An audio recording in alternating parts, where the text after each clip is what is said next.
Hello, it's Scott Manley here, and today I'm going to do a bit of a live challenge. Now, what the challenge is something I just kind of came up with.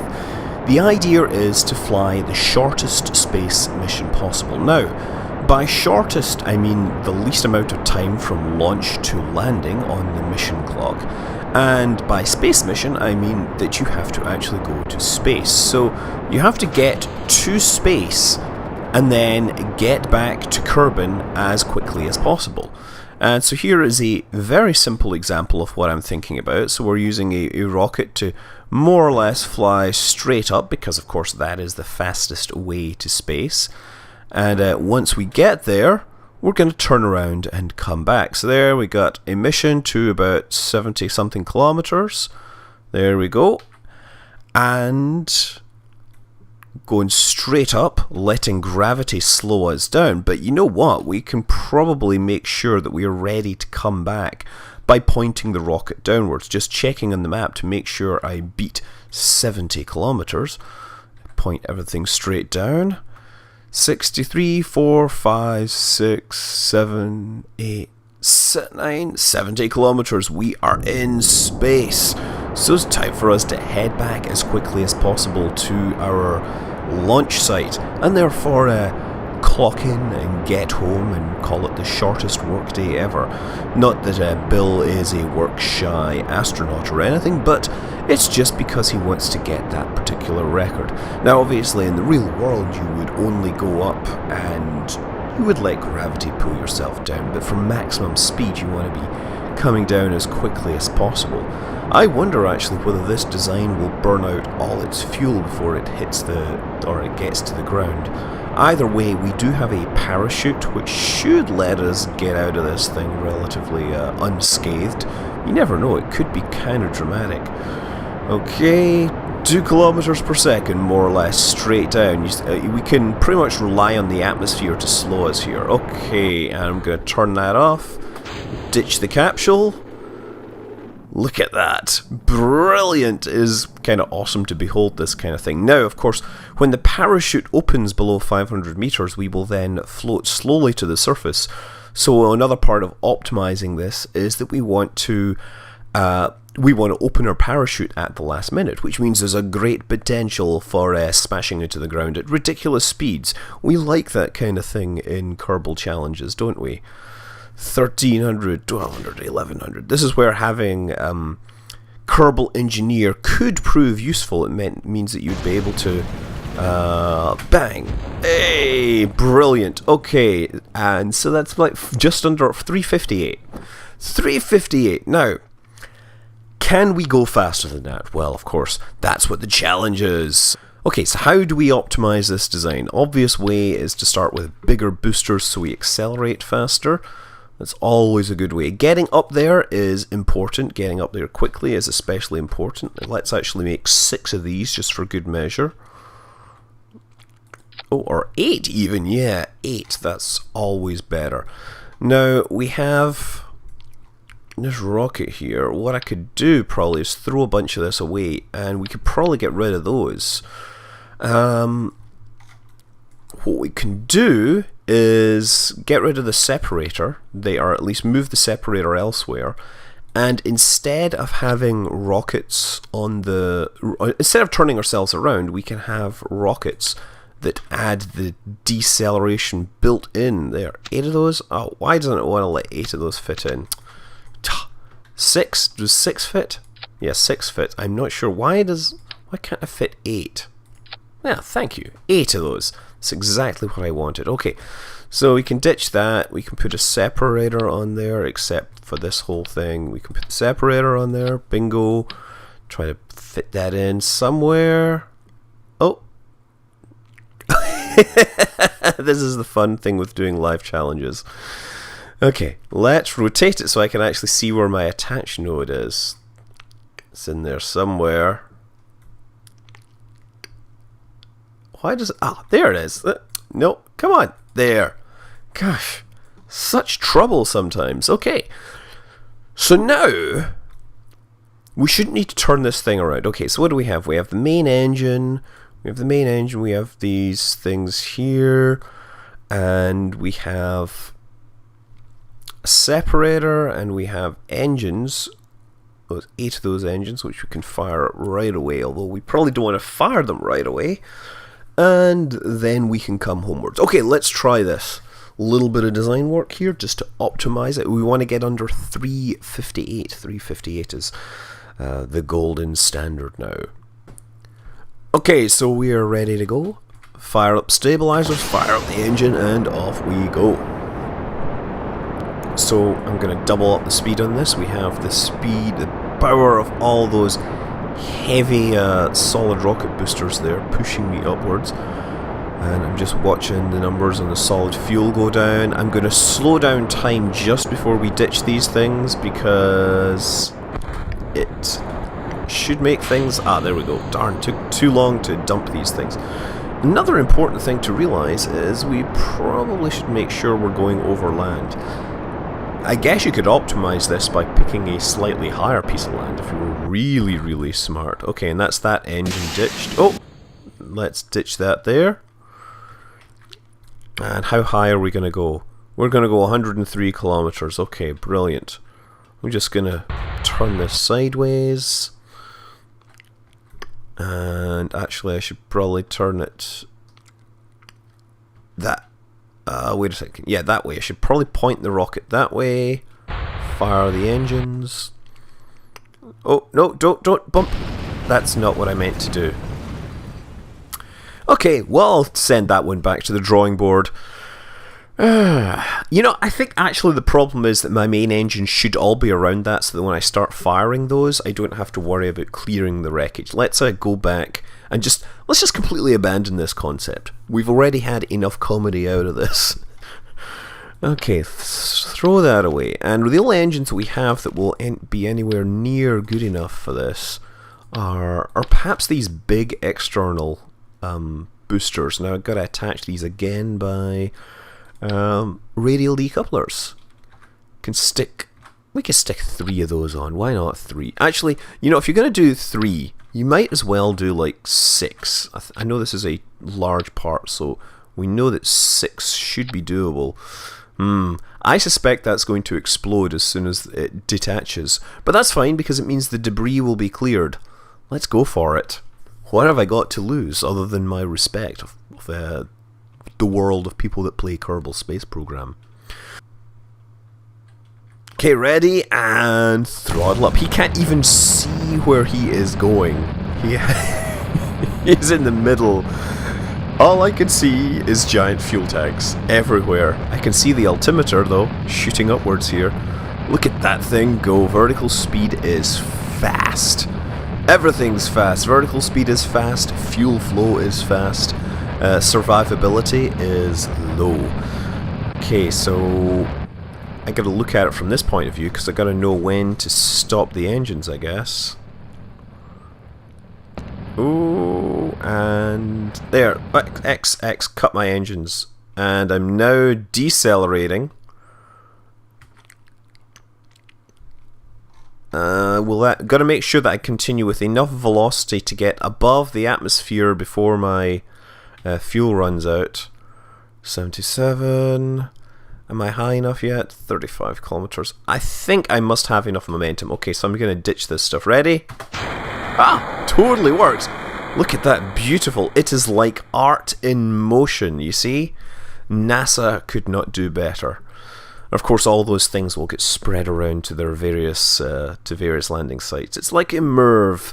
Look at them delicately pirouetting away to their ultimate demise against the surface of Kerbin. Okay, so I'm running time acceleration so I can get past the 70 kilometer mark. 8, 9, and there we go, throttle up, and now we're going to go down using the same engines. So that's the 2-minute mark. Now that means we have just under 2 minutes to get back to Kerbin, and we are at least going downwards quickly. We collected our all-important space data. Now it's time to collect our all-important space check and go home to the space wife and space kids in my space home on space planet Kerbal, or something like that. Okay, 2 minutes 45, fuel is burning, as fuel is stopped burning rather. 3 minutes! Okay, this is going to be faster. Mainly because I use bigger and faster rockets. Now the last important act here is to fire up the parachute at the last minute and slow my descent to something manageable without slowing my return to something that will make me have to spend more time filling out reports and mission reports and timelines and things like that. 325. Okay, gotta look for that shadow. We're almost there. Come on, come on, come on, come on, come on. Ah, brilliant! Where's the rest of the debris? What a brilliant mission. That was just about 330 something, but I think I can do better. Of course I can do better. That's part of the challenge, right? And I'm going to open it up to entries from other people if they want. Let's revert flight back to vehicle assembly. Okay, so what I like this idea. I like the fact that everything just bounced off so elegantly, but what I'm going to do is make this fuel tank longer. I think if I do that, it might help.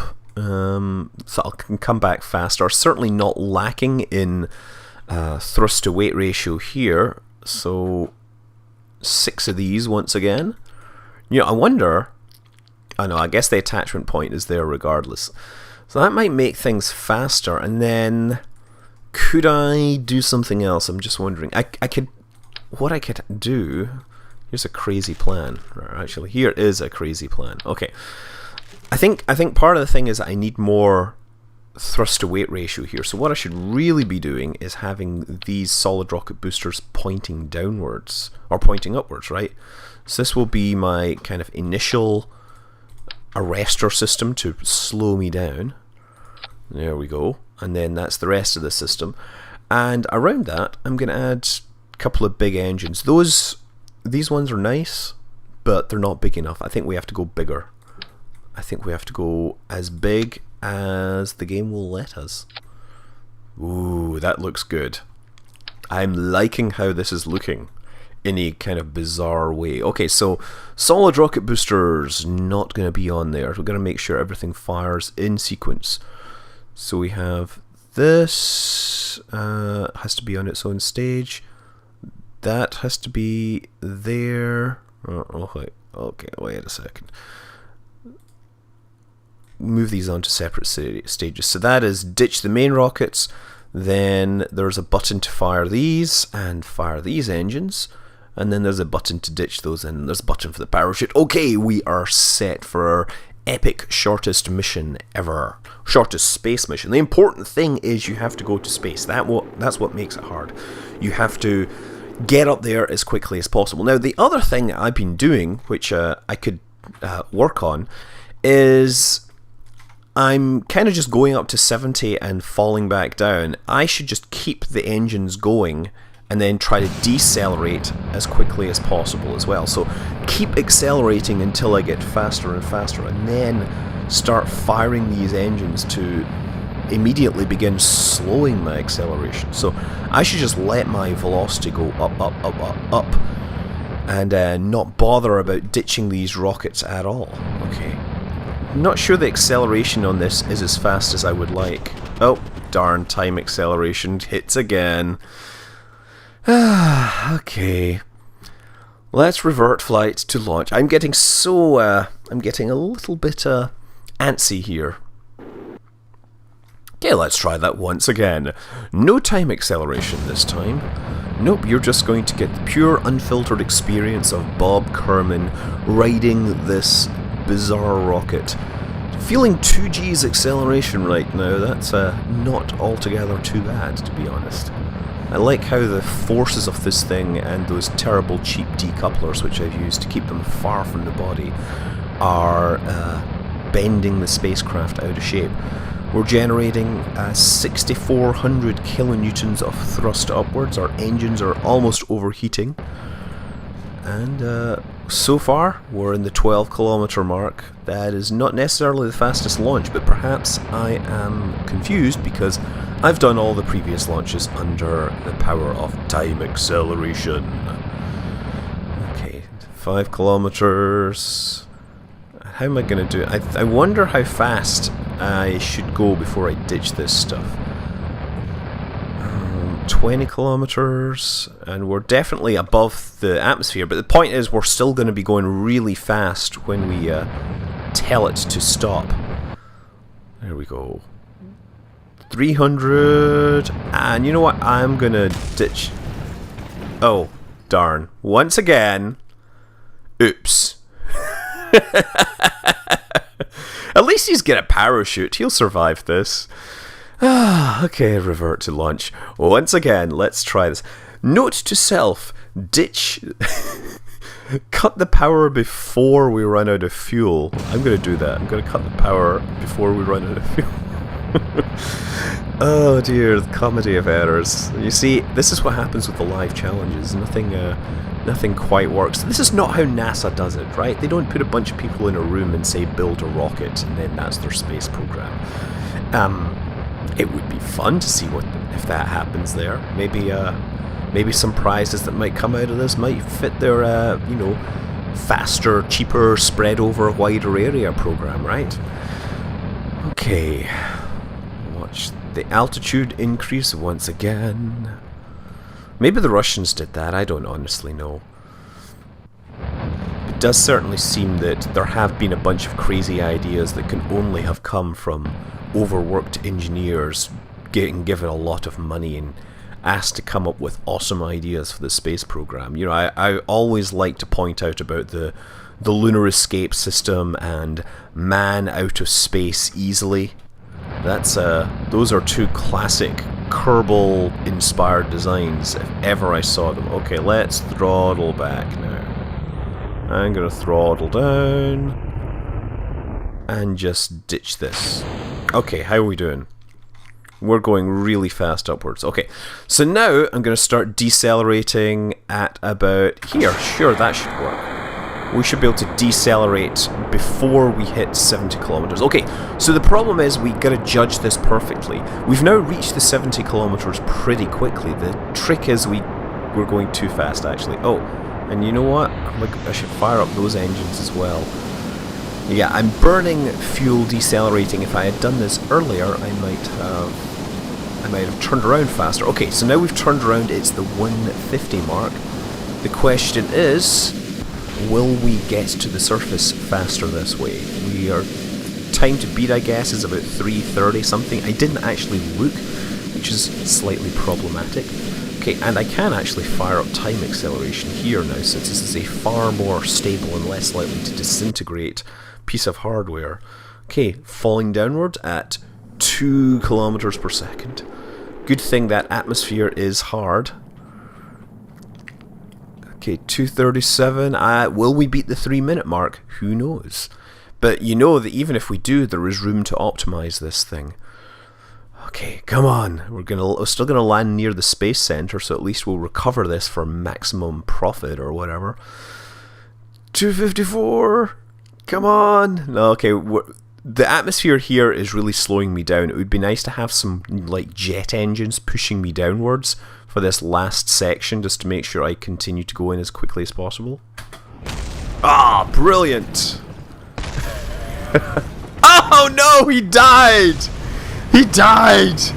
That would have been so fast, but I opened the parachute too late. This is what happens when you don't plan these space missions. Okay, look, I think we can do faster. I think we can do faster here because there's still options to accelerate. Revert to vehicle assembly building.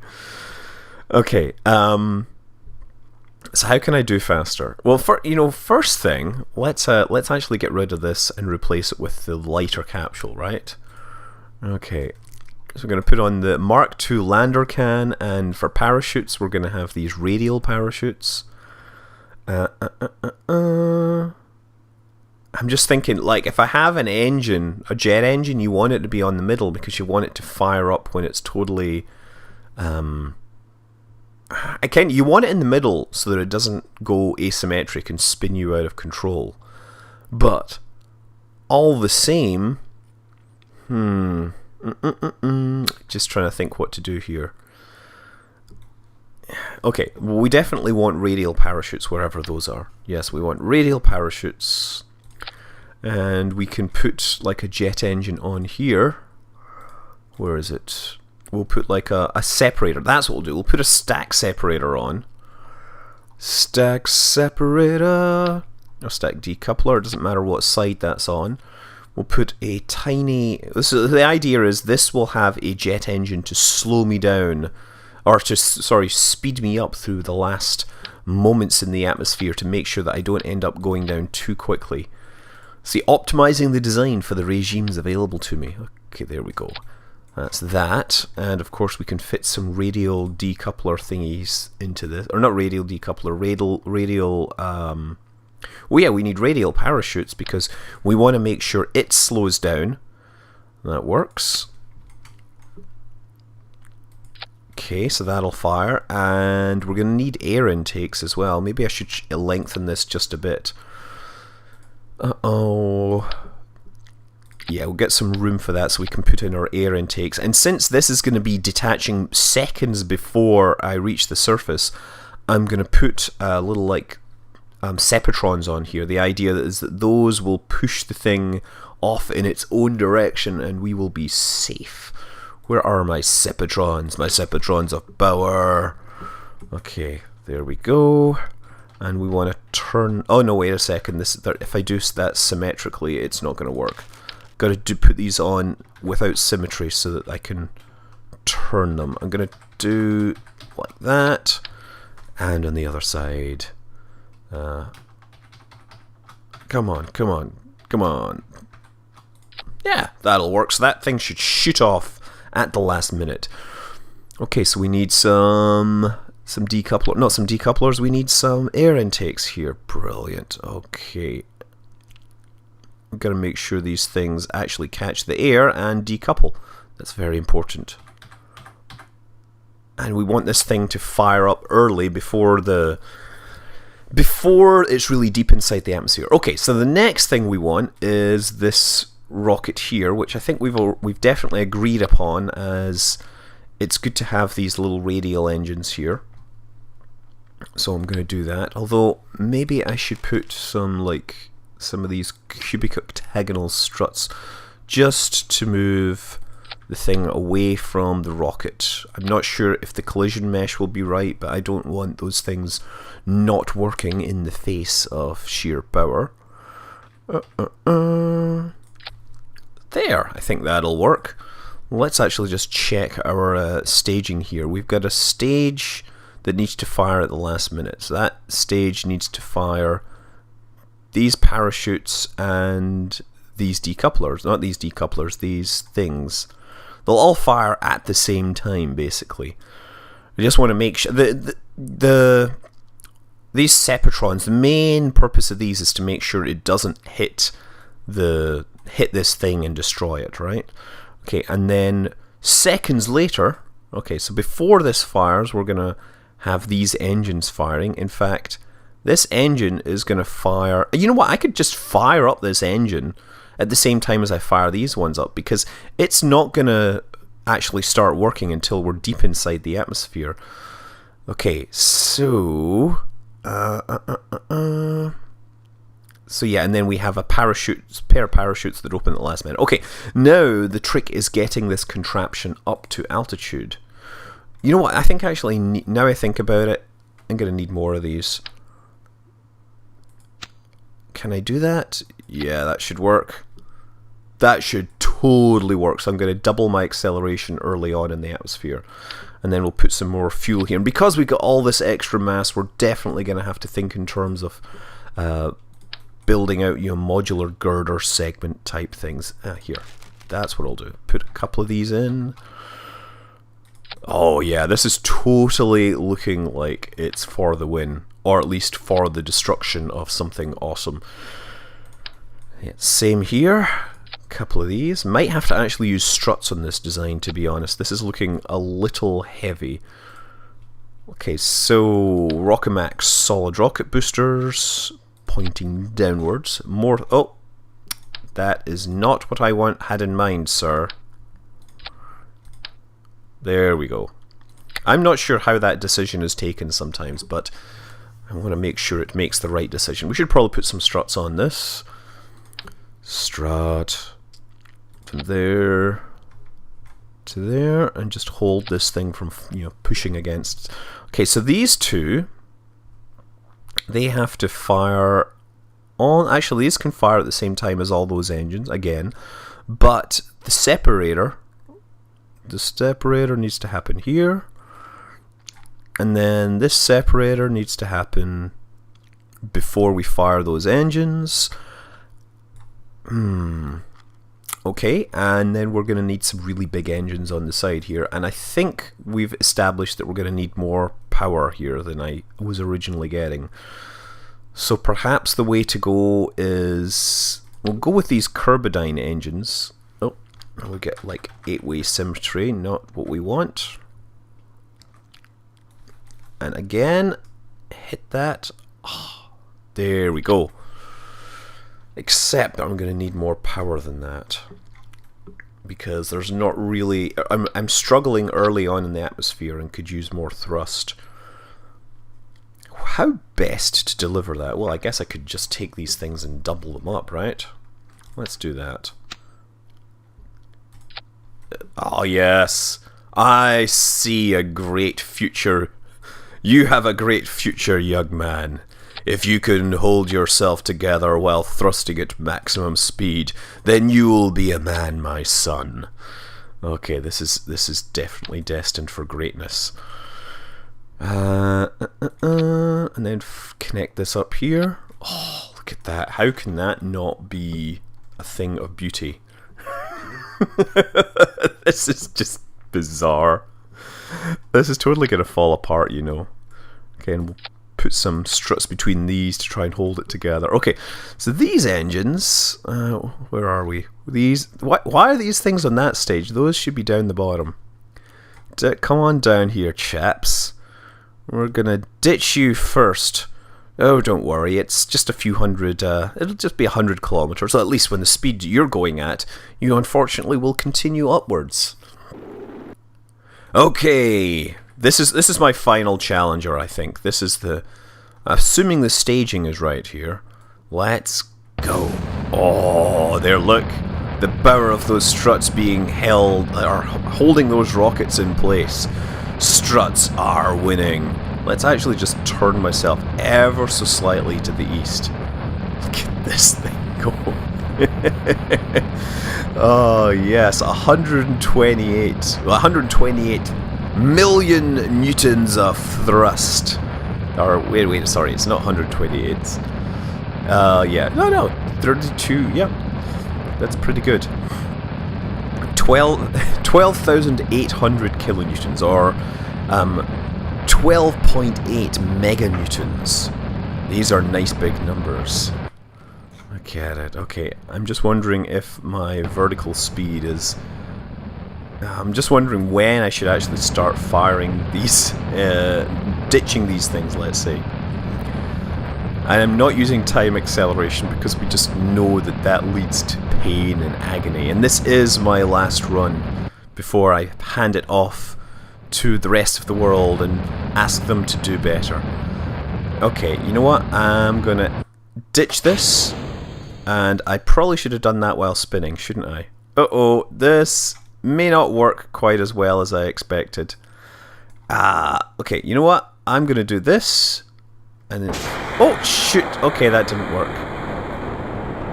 Okay, well, that kind of survived. Throttle up to maximum. I thought I was going to put these little engines on, but apparently I didn't. And also, apparently these few engines aren't firing. What's up with that? Come on, why aren't you firing?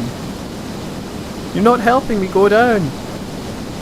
Ah, there we go. Now we got more thrust, and unfortunately we're totally overshooting here. And also, we're not holding our position particularly well either. Come on. At least we're going downwards. We should pick up some real speed here.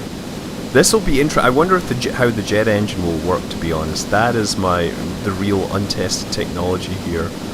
Oh, and spinning too fast. Okay. And liquid fuel is gone. And now I need to actually turn my spacecraft and point it downwards. Hopefully, the engine in the tail will pull us straight. Okay, we're going... I don't think we're going as fast as in previous versions. I think there's a bunch of things I messed up here. I know I can optimize this somewhat better. Yeah, come on, 43... Can I get... I'm not going to get it under 3 minutes, but it'll be nice to see if that jet engine will actually make a difference. I could probably put a decoupler in here, that would have helped, but I think having this will... it'll actually help absorb the force of impact. That's really part of the idea here. So we're going to go down. Excellent. And that engine is firing up yet? Totally. So that's pushing us downwards. So our speed downwards should continue to remain high until we ditch the whole thing at about 500 meters maybe.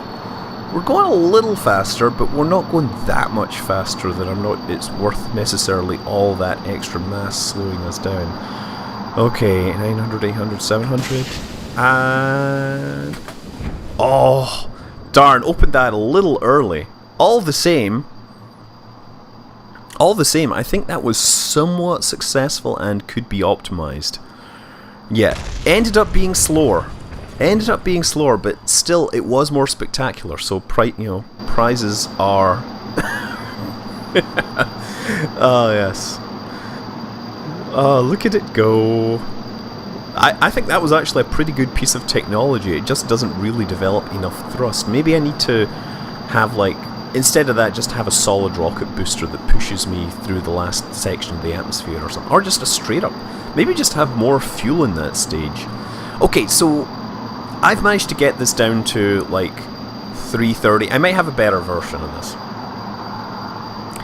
Okay, so you've seen the crazy ideas, and I'm sure people will do better. So this is it. It's challenge time. If you think you can do better, make a video, post it, or just send me the craft and I'll fly it, right?